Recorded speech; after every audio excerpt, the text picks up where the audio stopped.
Our next keynote speaker is the founder of Zein Engineering Architects, Alexandre Zein. He is a Lebanese architect, renowned for his local and international work and his contribution to Beirut. He has won several awards and recognitions and continues today to work on his project of a lifetime entitled The Permanent Temporality. So a warm welcome on stage, Alexandre Zein.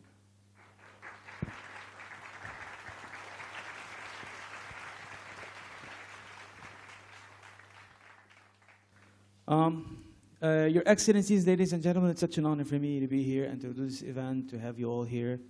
Well, before I begin talking about our projects with Zein Engineering, as you can know, that this is our office located in Lebanon, and now we're expanding to the Gulf.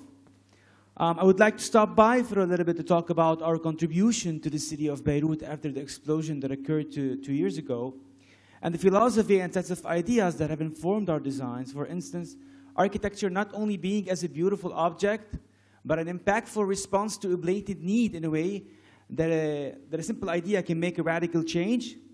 And our role as architects is to adapt a selfless architecture to any situation given, and to acknowledge that we live in a planet that often faces incidents that disrupt lives, whether if it was caused by, by man, or it can be a natural disaster. So the question is, are we ready for the next disaster? We all know that the answer is no. So, 2 years ago, we all remember the scene. We all remember what happened to the port of Beirut. So it did not only kill a lot of people and injured many, but also as a result, there was a total of 200,000 homes that were affected by the blast, in which 3,000 were severely damaged and destroyed. And also, 300,000 people were made homeless.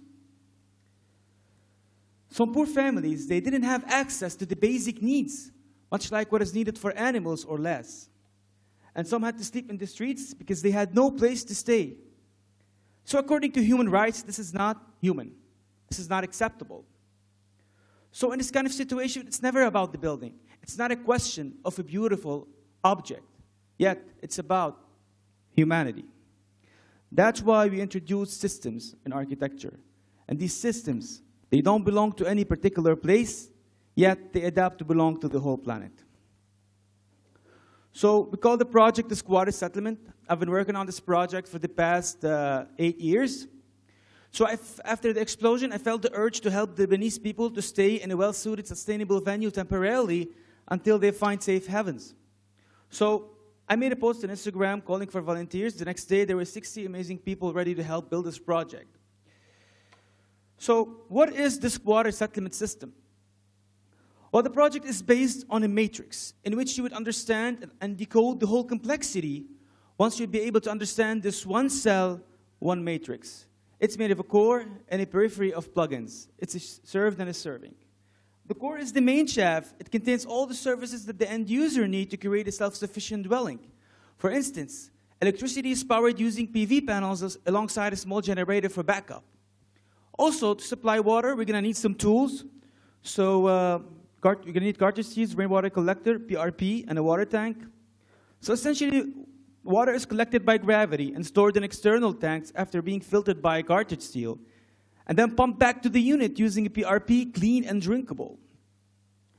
Gray water, or if you say wastewater, is constantly being recycled using an external treatment plant common for each couple of units. So gray water makes its treatment cycle to become reused for mopping, for flushing, and for maybe irrigation and laundry. And as for the black water, it's whether being drained to an already existing sewage system, and if we have no existing sewage system, we can simply use a black box where we can, you can conserve them and empty them regularly.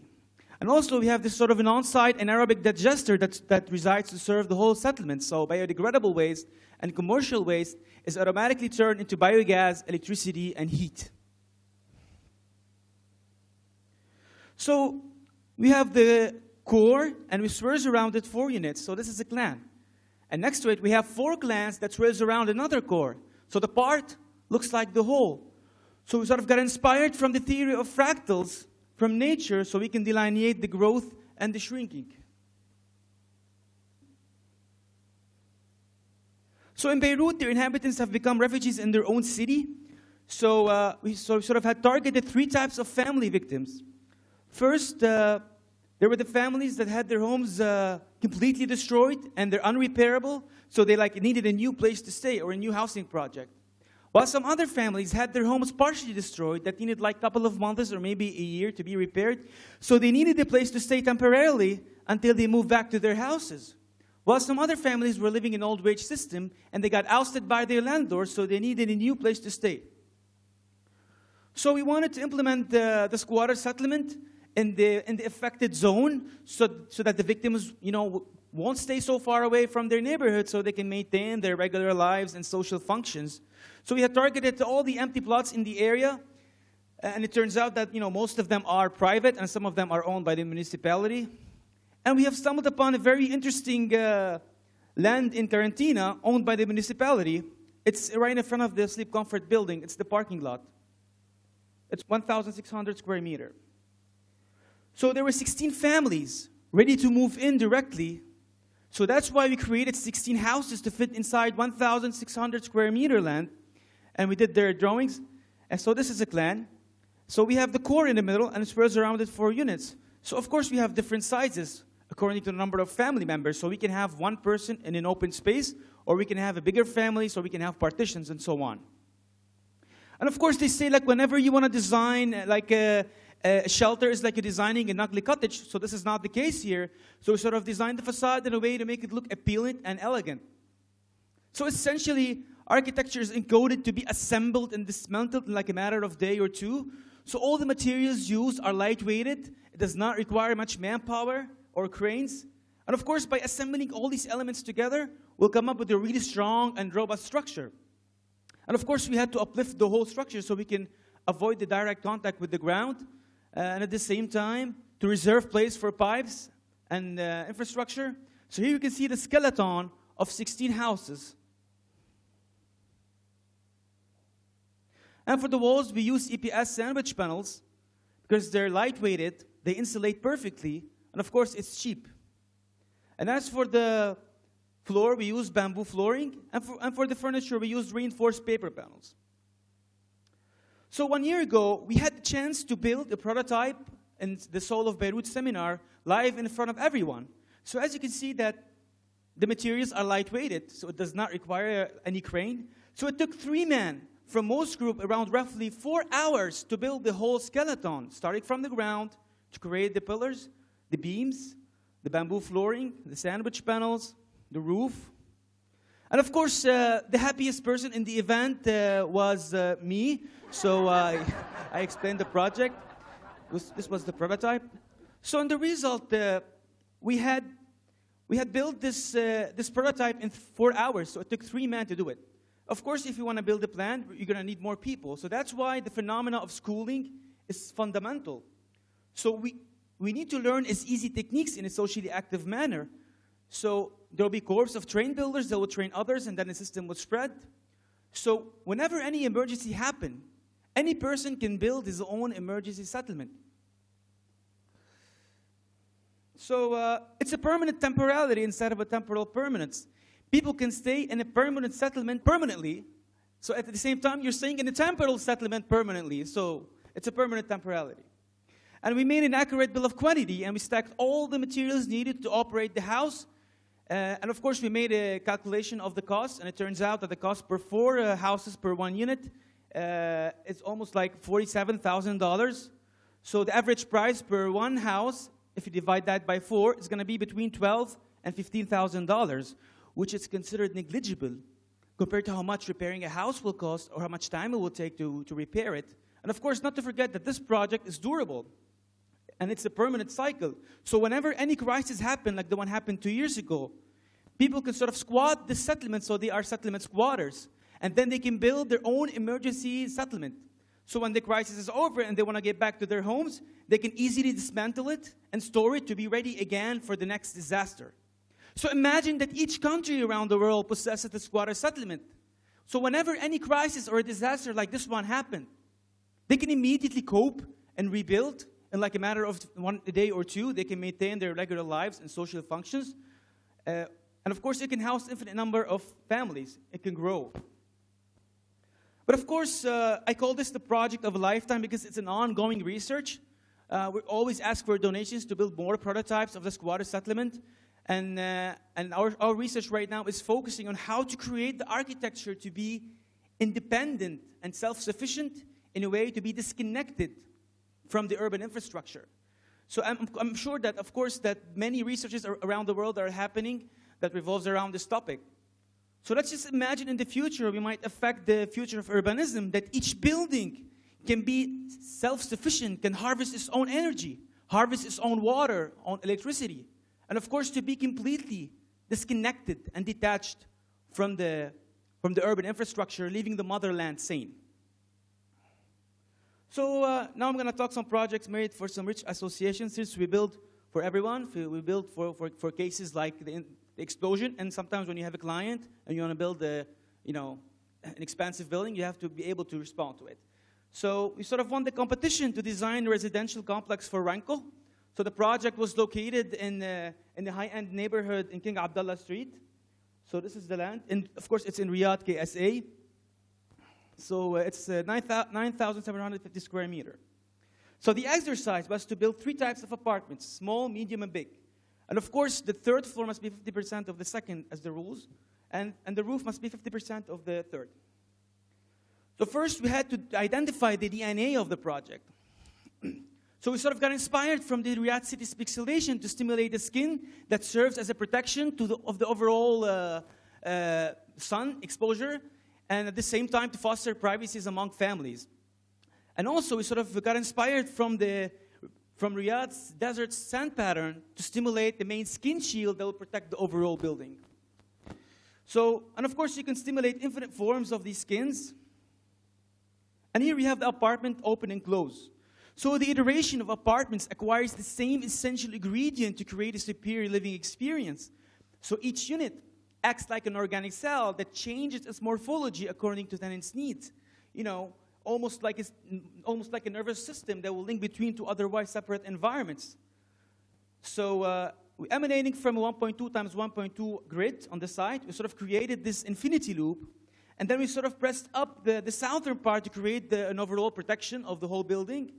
And then on the ground floor, we took the maximum footprint, and we split it into 2. So in the middle, we have the node that connects the 2 blocks.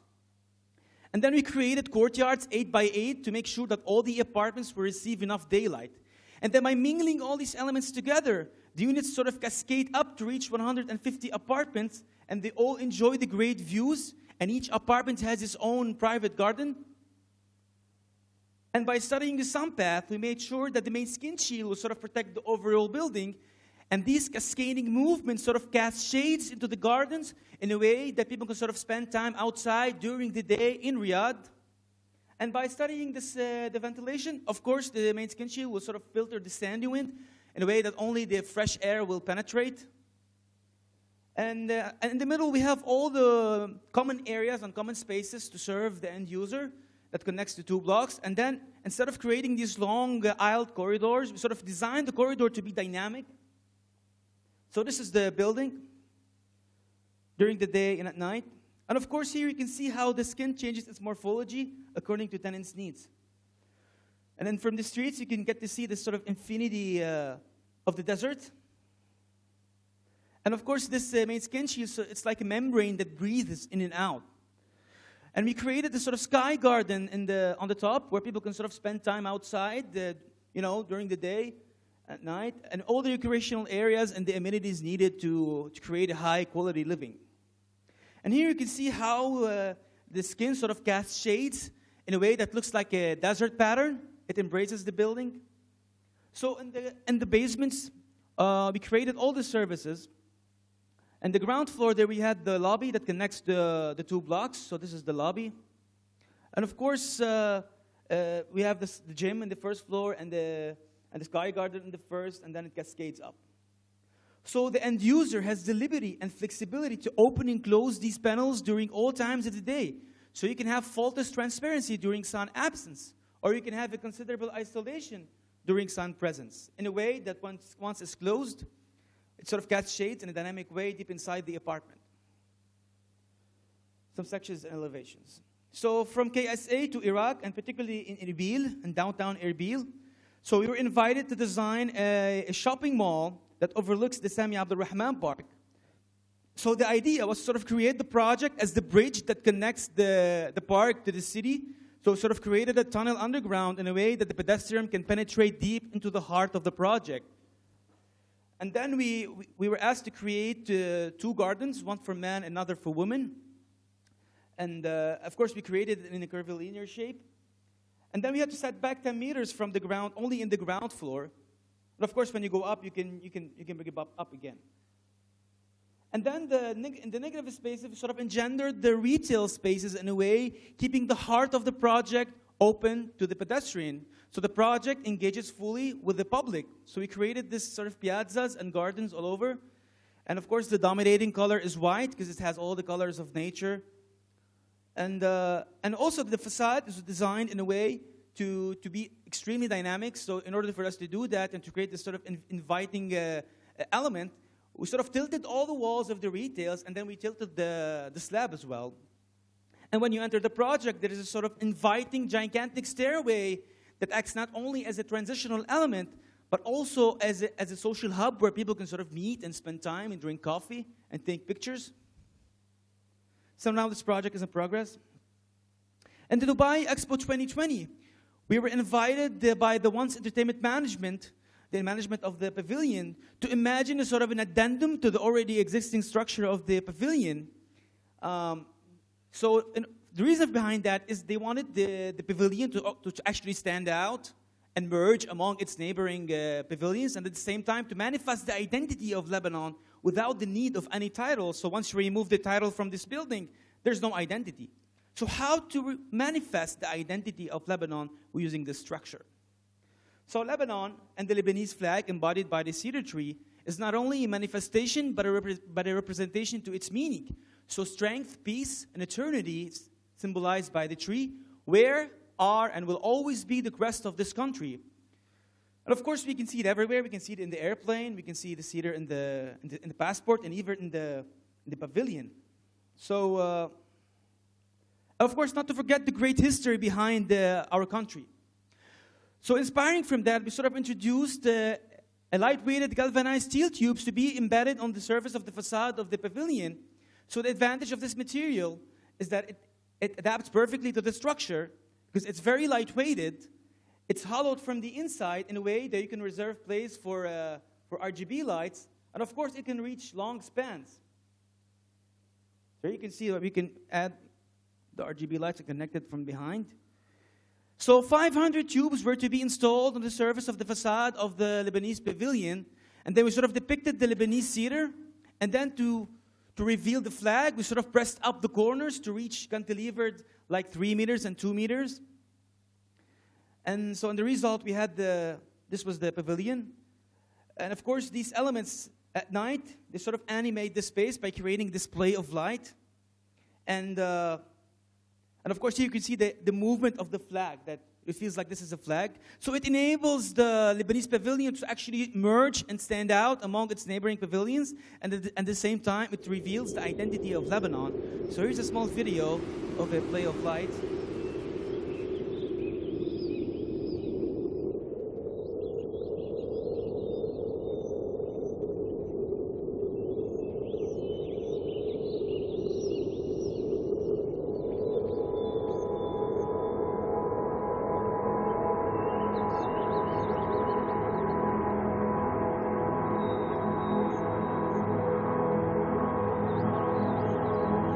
So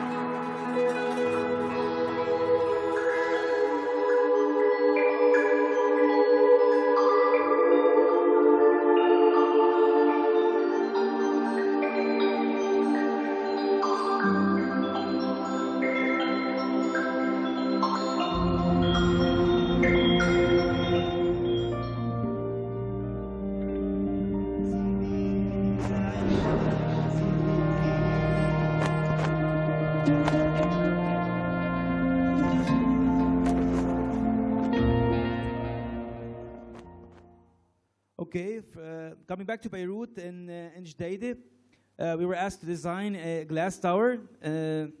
So it sort of infuses the streets with a sort of muscular skeleton element that is fighting gravity.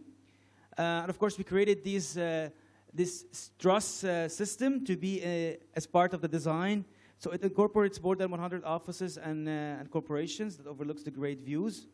And to move on to just fastly to another tower in Beirut, and then bustling district called Sheikh Hamad. So this area faced 25 years of war. So the result, we have a lot of devastated and unfinished structures that looks like this.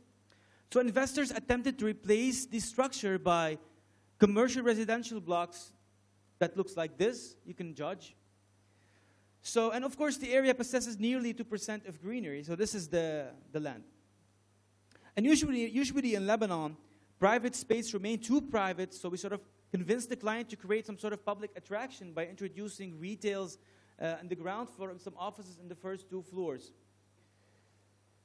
So instead of taking the footprint to the maximum to take as much apartments as possible, we decided to take the footprint to the minimum to go higher. And by going higher, you can benefit from the amazing views of Beirut and the sea. And of course, you can reserve place for public attraction. And then, of course, we sort of stack all the slabs. And to retrospect the old unfinished structures of the area, we sort of brought all the structural elements to the extremity to be part of the design. And then to neutralize the exceeded exploitation, we sort of subtracted parts of the nude slab, creating some sort of motion across the facade and double level for the greenery. And then on the top, we sort of deviated it, so it can give it sort of a resilience aspect that resembles the area of Ain al-Rummaini. So this was the tower. And of course, it diffuses with sort of elegance in its appearance.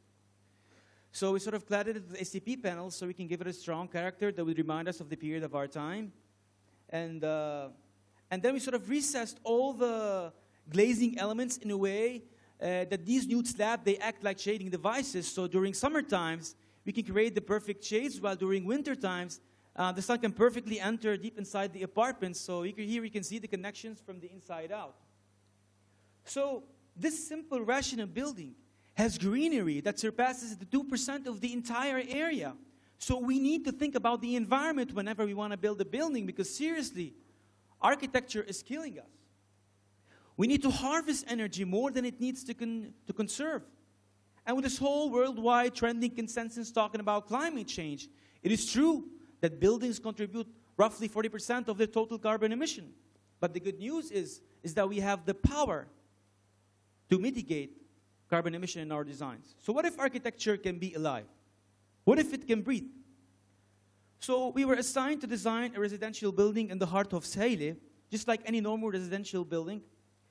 So this village encountered, rapid growth in terms of its density. So this is an old satellite photo. So you can see how it's changing. It was changing during the time. So it's becoming more like a city in the village with time.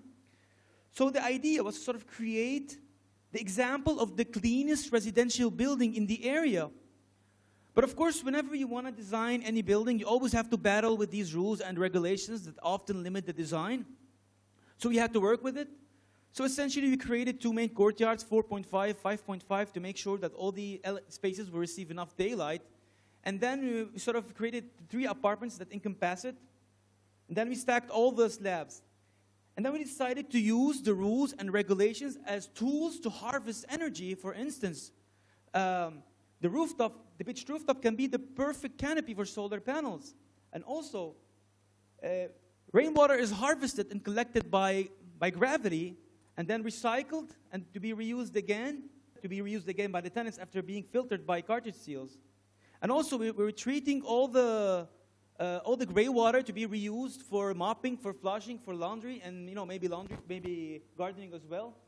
So this was the building, and then we inserted these metallic stripes so we can grow plants in it. So essentially, buildings emit carbons in 2 ways: from the embodied materials to build them, or from the fuel needed to operate the building. So to reduce the embodied carbon, we need to use materials that are durable and recyclable with the minimum footprint possible. So we were interested to use timber as the main construction material. And then when we approached it to the urbanism, it was really perfectly rejected.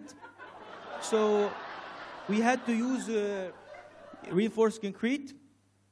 But then we thought that instead of using steel with the concrete, why don't we replace it with a volcanic-based basalt rebar? It's a very interesting material because its tensile strength is 3 times higher. It weighs 4 times less than steel. It's eco-friendly, and of course, it's cheaper. But of course, we're still using concrete, which is not such an eco-friendly material. And of course, we still need fuel to operate this building. So to neutralize the exceeded exploitation of the carbon, we sort of introduced a microbe called microalgae. So the microalgae needs carbon to grow and nurture it. So it's a win-win situation. So we sort of embedded this plant, which is the microalgae, to be part of the project, actually. And then, in a way, we have a result of a building that is alive, the building that is breathing, because each carbon that is coming out of the building is being absorbed by the microalgae and by this plant. So we call the building the White Dot, since it's going to be the cleanest building in the area. So here you can see the entrance. And of course, all the materials used are, the dominating color is white. And here you can see we have these bays that open and close. And we kept all the slabs nude. We didn't use any false ceiling. And here we have this cantilevered pool. So, of course, it enjoys the great view of the sea and Beirut skyline. And right now, this project is under construction. And we did use basalt rebar. As you can see, these are the courtyards and the openings. And we sort of attempted to preserve the trees that were on the site to make sure they will be part of the project. So the White Dot is expected to be completed in 2023. From Sahila to Batroun, to the mountains of Batroun, so this house is a sole mediating body situated far away from the societies and the bustling urban assemblies. You know, so the idea was to sort of create a way of life in tune with nature. So the body is a perched element detaching itself subtly from the ground and orienting itself towards the infinity sky. So this ascending movement is designated by an accessible stairway. So, and then we sort of defined the entrance, and then we pressed up to widen the views, and we created the perfect transparency. And then we sort of scrounged from nature all the essential materials from the surroundings, the wooden materials, so we can minimize as much as possible the environmental impact of the structure. So, through energy efficiency and the use of eco-friendly material, with a plain harmony with the surrounding, the architecture aims to conserve the biodiversity of the area to become part from nature. So this is the plan. We have the living and the kitchen. And of course, in the first floor, we have the master bedroom. This is the interior. So in the past 6 years, we've been designing studio sets for TV shows. So I call these projects quick, because in like a course of few weeks, you get to design them and build them. And it's more like designing the spatial and architectural scene in which the camera lens would capture. And the studies have shown that the sight of curvilinear shapes activate parts in the brain that determines beauty as it echoes nature. So we sort of responded positively to these forms. So from a flying saucer to being inspired from a weed leaf to design the comedy talk show La Hono Bez, to being inspired from a tungsten lamp to create the Hyundai startup competition. This year we completed the researchers' studio. And of course, it's for doctors. We created this scientific lab that looks like an inverted spider. And of course, in the middle we have this heart of the project, the heart of the studio, the main platform in which it arouses from it all the elements from different directions.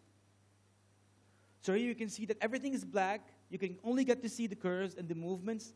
Here you can see 2 identical desks in which the contestants can compete, where in their background they have the crowd. So this is the overall studio. And we also completed the studio of Su'al Muhrij. It's a one-on-one talk show.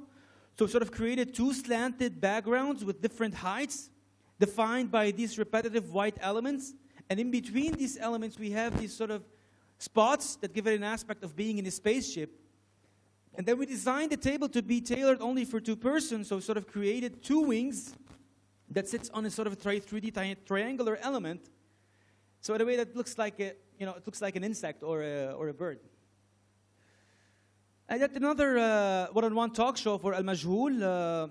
It's like a living creature taking its way to the screen, and then on the background we have this sort of, you know, abstract, repetitive, ascending and moving elements. And of course, we had to double the amount of the scene by just creating reflective materials. So this year there was this elections 2022. I'm not sure if you voted, but there was this show that wanted to emphasize on the importance of women in the parliament. So they called the show 50-50. So we sort of used the number 5 as the main platform to sit on the 2 act elements. And then, of course, the table was also a letter 5 that is actually fragmented. So we created these stratificated wooden elements that would create a fragmented 5 as a desk. And in the background, we have the barcode. So this is the same background used for LBCI News. So they had a problem because they didn't have enough space. So after designing multiple studios, we sort of picked up a few things along the way. And we figured out that traditionally, studios are designed to be rigid and heavy and unmovable and tailored only for one show. And then we thought that why don't we change that? Like instead of creating these rigid, heavy, unchangeable elements, why don't we create modular, flexible, and maneuverable elements that can be also transformable? So we solved a really big problem in LBCI. And this was the old news. They had a lot of shows, but they didn't have enough spaces. So we sort of thought that instead of having different shows in different spaces, why don't we create all the shows in one space by just creating transformable elements with the same barcode background that can change its graphics? So we actually did it. We replaced this desk by another desk, and we added 2 extensions. And by removing the mid-desk, you'll come up with a different show. And of course, if you rotate it, you'll come up with a 3rd show. So this is the reality. This is the main desk and the 2 extensions. If you remove the main desk, this is another show called no.5, you know it. And of course, you can change the graphics and change for multiple studios. So we decided to use the same strategies in our futures work. So when we were invited to design new studios for a new TV show in Dubai Media City, we sort of responded positively to it. And so we had to design multiple studios in this one room. So we sort of removed and demolished this wall so we can have a connection with the newsroom. And we created all these elements to be transformable and changeable in a way that everything's on wheels, on tracks. By just detaching all these elements from one another, you'll come up with a completely different studio with a completely different show. But of course, you have to adapt to its props and its everything. So this is the news. So if you just make small modifications, this is the morning show. And of course, you can alter and change and remove as much as you want to create multiple shows. So this is another studio for the temperature forecast. And if you just add one platform, another table, this is a new studio.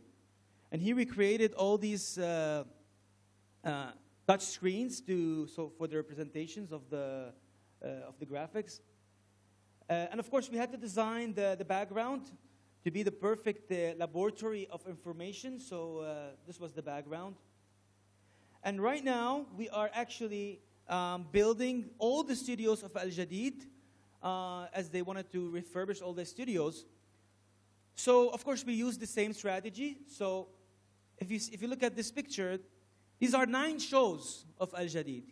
9 shows in one room. So of course, by just altering and transforming and changing, you can easily create multiple shows. So starting from one, you can remove a platform, you can add another platform, you can add the podium, you can remove it, you can add screens, you can change and alter. And of course, you should create this sort of dynamic movements and dynamic shapes to give it its futuristic aspect. So right now, these are the elements. So you can just connect and remove, just like a puzzle. And of course, we're creating all the news set right now. If you connect this table with this other one, you come up with a different studio, and we're creating all these futuristic spaces inside. And this year, we had the chance to design the stage of Al-Zaman Al-Jamil. As our ancestors in art were the base behind the new era, they sort of inherited their DNA to the next generation. So we sort of got inspired from that to create this sort of DNA as a stage inside of a stage, you know, and we're creating this sort of illusional perspective. And in between these elements, we have the shower of lights that is actually animating the stage. And of course, we had to design it in a way to be futuristic, so it could remind us of 2022. So because it's the Zaman Jamil 2022. So architecture is too powerful that it has the ability to impact, to make a radical change. Architecture is powerful that it can be there for people in times of need. It can change their lives. And architecture can make people happy. And above all, architecture can turn dreams into reality. And thank you. So, Yes. Alex, by now you know the drill. It's a few questions from me, ones that I've prepared throughout your presentation. And afterwards, we'll take questions from the audience. I'm sure a couple of them have stuff to ask you as well. Yeah. So the first question from me is as such. In regards to the permanent temporality, you said that this project is an ongoing process one. Yeah. Yes. What are the technologies that these shelters need? And why don't we have them now if, as you claim, they can be built just about anywhere? Yes, of course, it can be built anywhere because it's an adaptive architecture. So it adapts to any context. But of course, they have to use the existing resources. So let me give you an example. If we're building this project, let's say in the Far East, let's say in Cambodia, they can replace, instead of using steel, they can replace it with bamboo canes since they have it in abundance. And of course, they know their techniques and they know how to use it. So if you take a look at the history, ancient humans efficiently built their homes and environments, you know, from taking elements from nature, from the surrounding nature, in ways that predate the concept of science and technology today. So the question is, with all the advancements and the technology that we've reached today, why are we still not ready for the next disaster? Why do we still see people sleeping in the streets? So we need a ready-to-use system, you know, to help and save and shelter these people who do not have the skills of settling outside the prepared urban elements as they are victims of deliberate or natural disaster. So we need a ready-to-use system for it. I couldn't agree more, honestly. Another question is that I sort of realized that in your project, you focus on mitigating global warming and you focus on diminishing the carbon footprint. Yeah. To what extent do your project reach in that regard? Like, what are the levels of offsetting the global warming risks in your projects? Well, if you want to think of it as a sort of inclusive or holistic way, the global greenhouse gas emissions are projected to increase 50% by 2050. So, and of course, it's because of the increase of CO2 emissions. And of course, we see the results today. We see, like recently in America, extreme heat, and increase in floods in the Far East. And of course, the rise of sea level. So these are today. So of course, in 2050, it's going to get worse. And we're going to have maybe cities drown under the water. So that's why, of course, the problem is not actually related only to architecture. It's pretty much global. But those beautiful, amazing buildings that we all admire, made by these great architects, are one of the most harmful to our environment. They're very harmful. They are killing people. I mean, they're so toxic for humans. So we need to think about the environment whenever we want to build a building. You know, we need to have this responsibility and vigilance towards our environment. So, and of course, we have to think of the futuristic impact and how does the project actually affect the environment? How does it respond to people and how does it respond to the context? Yeah. Absolutely. Yes. Thank you, Alex. These are my questions. And now I switch to the audience. Does anybody have any question to ask to Alex, please? Yes, the lady in the back row. Can someone please hand over the mic to her? Do you still have hope in Beirut? And what you... Can you please raise your voice a bit? Do you still have hope in Beirut? And what will your architecture tell in the future? I still have hope. Yes, we all have hope. Otherwise, we'll just leave. Like everybody's leaving. But I'm really against that. I think we should all, think of how to make this place a better place. Regarding, despite the fact that everything is corrupted, everything is bad around. But as architects, we try to attempt to do our jobs to make everything better. Like, for example, the project of squatter settlement, we try to create new systems that will help these people. We try as architects to do the things to be there for people, so architecture can be more in its performance, more than just the design. So we create a performative architecture like the one I was telling you about, in order to be there for people. So I have hope. I do have hope in Lebanon, but I guess it needs time. I guess it needs pretty much a lot of time. It's too bad. Thank you. Thank you, Alex. Yeah. Anybody else has a question? Yes, this will be the last question because we need to get moving. Sorry. Yeah, we saw that you used softwares for architecture and urban planning, and also for the studios. Is there any specific software you like using to encode these codes, and how do you encode architecture? Yes, we actually. I showed in my presentation the encoding of the structural settlement that I was working on. We don't use actually a specific software for that, but we use the normal softwares that all architects do, like the AutoCAD, Revit, and 3D Max and all that. But it's actually it's the idea of how you connect these elements together to make it a puzzle in a way that once you just detach them and you connect them somewhere else, you come up with a completely different shape. So this is how we approach it. We just work on it. It's a daunting job. It's not really an easy one. But there's no software. It's just that you have to start sketching with your hands and you start analyzing the shapes, and then you see how they work together if you just change them. It's just like a puzzle, So yeah, pretty interesting. Okay, thank you.